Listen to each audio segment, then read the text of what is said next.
Olá, eu quero saudar os irmãos com a graça e a paz do Senhor Jesus. Dando continuidade ao estudo do Breve Catecismo de Westminster, hoje estudaremos a questão número 26. Questão número 26 que diz assim: como Cristo exerce as funções de rei? E a resposta: Cristo exerce as funções de rei, sujeitando-nos a si mesmo, governando-nos e protegendo-nos, contendo e subjugando todos os seus e os nossos inimigos. Irmãos, algumas coisas chamam a atenção no estudo dessa pergunta do Breve Catecismo. Uma das coisas que nós notamos nos nossos dias quando pensamos em Jesus Cristo como Rei é que cada vez mais na nossa sociedade, na nossa época, as pessoas de muito bom grado aceitam a Senhor Jesus, ou aceitam a Jesus como Salvador. Mas existe uma grande dificuldade dessas mesmas pessoas aceitarem a Cristo como Rei e como Senhor. E aí algo bastante importante para nós aqui, porque quer o mundo queira, quer não queira, Ele é Rei, Ele reina. Como diz a questão aqui, Ele exerce as funções de Rei, sujeitando-nos a si mesmo, governando-nos. Vamos ver um texto para nos ajudar com relação a isso, sobre o reinado, sobre como é o reinado de Jesus, como ele reina. O texto que nós vamos abrir agora, que nós vamos ler, está lá no livro de Atos, Atos 2, 36. Atos 2, verso 36, diz assim a palavra do Senhor: esteja absolutamente certa, pois, toda a casa de Israel, de que a este Jesus que vós crucificastes, Deus o fez Senhor e Cristo. Então, voltando, as pessoas muitas vezes têm essa questão de querer o Jesus galardoador, o Jesus que salva, o Jesus que concede bênçãos, que faz milagres, mas eles não querem o senhorio de Jesus Cristo sobre as suas vidas. Na verdade, como disse, é inútil essa questão de resistir ao reinado do Senhor Jesus. Ele reina sobre todas as coisas. Mas a resposta à questão não fica só na questão do reinado de Jesus, fala também sobre a sua guarda, sobre a maneira, o seu cuidado para conosco, não é? E a gente está vivendo uma época bastante complicada da humanidade e com certeza as pessoas muitas vezes têm um tipo de carência ou de medo em pensar o seguinte: quem é que está guardando, ou quem está nos guardando? E eu queria convidar os irmãos a abrirem outro texto da palavra do Senhor, também no livro de Atos dos Apóstolos, só que esse no capítulo 18. Nós leremos dois versos, o verso 9 e o verso 10. Atos 18, 9 e 10. Diz assim a palavra do Senhor, acompanhe comigo.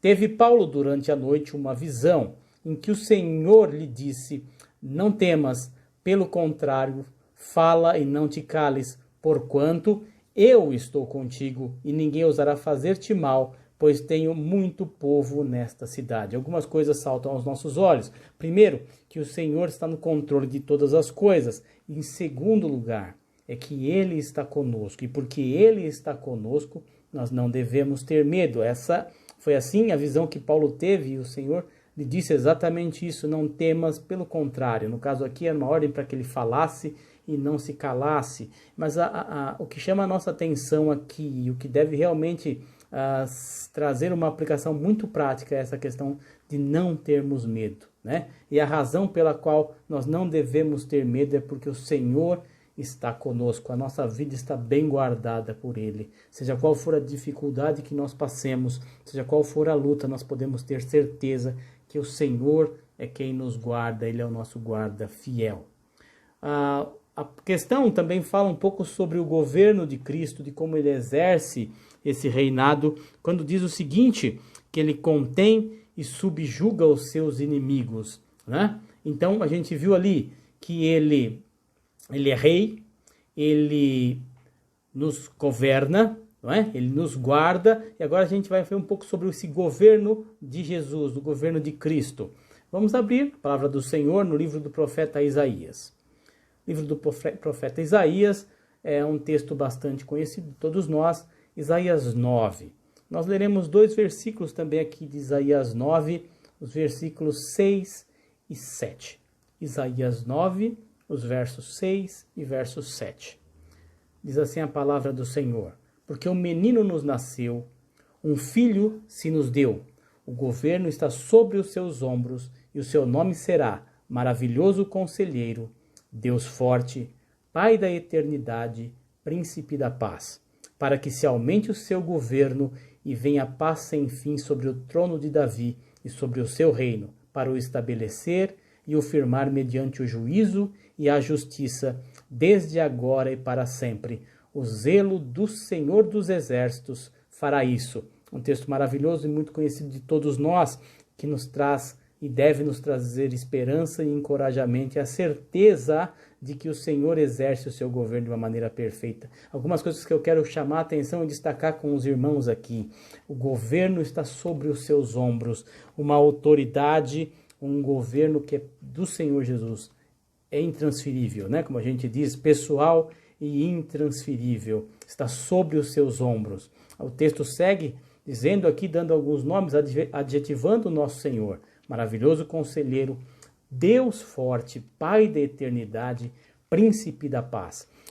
Algumas coisas também que a gente pode traçar um paralelo sobre as nossas vidas. O que nós queremos hoje, o que toda a humanidade busca hoje. Olha lá, paz sem fim, e nós só teremos isso no reinado do Senhor, quando Ele de fato estabelecer o seu reino plenamente, né? A gente busca a paz, a gente busca muitas vezes o sossego em muitas coisas, mas nós não descansamos na certeza de que no reinado do Senhor Jesus há paz, não é? Olha lá, para estabelecer e o firmar mediante juízo e justiça. A gente tem acompanhado e visto nos nossos dias questões bastante intrigantes e inquietantes no que diz respeito ao juízo e à justiça. E a gente tem que ter uma certeza nas nossas vidas. A nossa confiança não pode estar em homens, nem em príncipes ou governantes, porque eles são homens, e porque são homens, obviamente, são falhos, e a gente se decepciona muitas vezes com as pessoas. Mas o Senhor Jesus, e segundo nos diz a palavra do Senhor, Ele vem para firmar o seu reino mediante juízo e justiça, desde agora e para sempre. Uma das coisas mais bonitas aqui, uma das expressões mais lindas da palavra de Deus, e que nos coloca e nos deve dar certeza daquilo que está escrito aqui. O zelo do Senhor dos Exércitos fará isso. Não é uma promessa vã, não é algo que, olha, de repente pode acontecer ou não.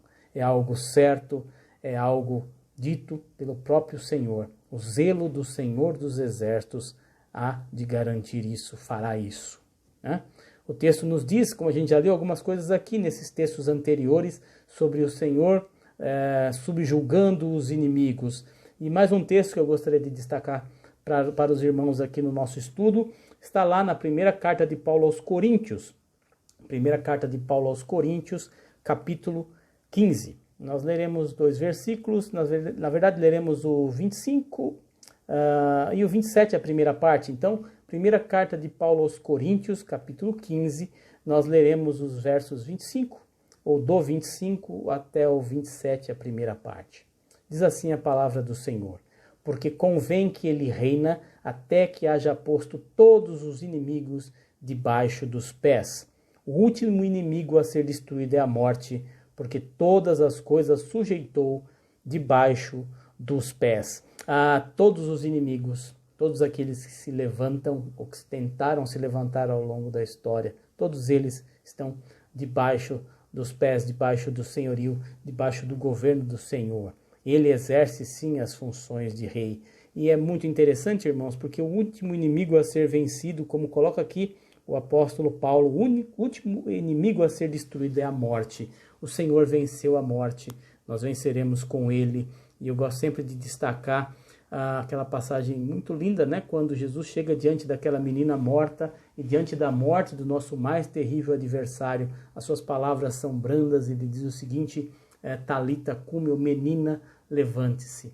Ele não trovejou, ele não fez nada disso. Ele chamou ternamente, como alguém chama uma criança que está num sono bem leve, né? Diante da morte, o nosso mais terrível adversário, o último adversário, o Senhor Jesus mostra todo o seu poder, né? O último inimigo a ser destruído é a morte. Ele já venceu na cruz e nós temos certeza da nossa vida eterna com o Senhor. Todas as coisas estão sujeitas debaixo dos pés do nosso Senhor Jesus. E nós tenhamos a certeza de que Ele zela por nós, de que Ele subjuga os nossos e os seus inimigos, e de que Ele é Rei, e isso foi estabelecido pelo próprio Deus. Que Deus nos abençoe e que nessa certeza nós descansemos cada vez mais.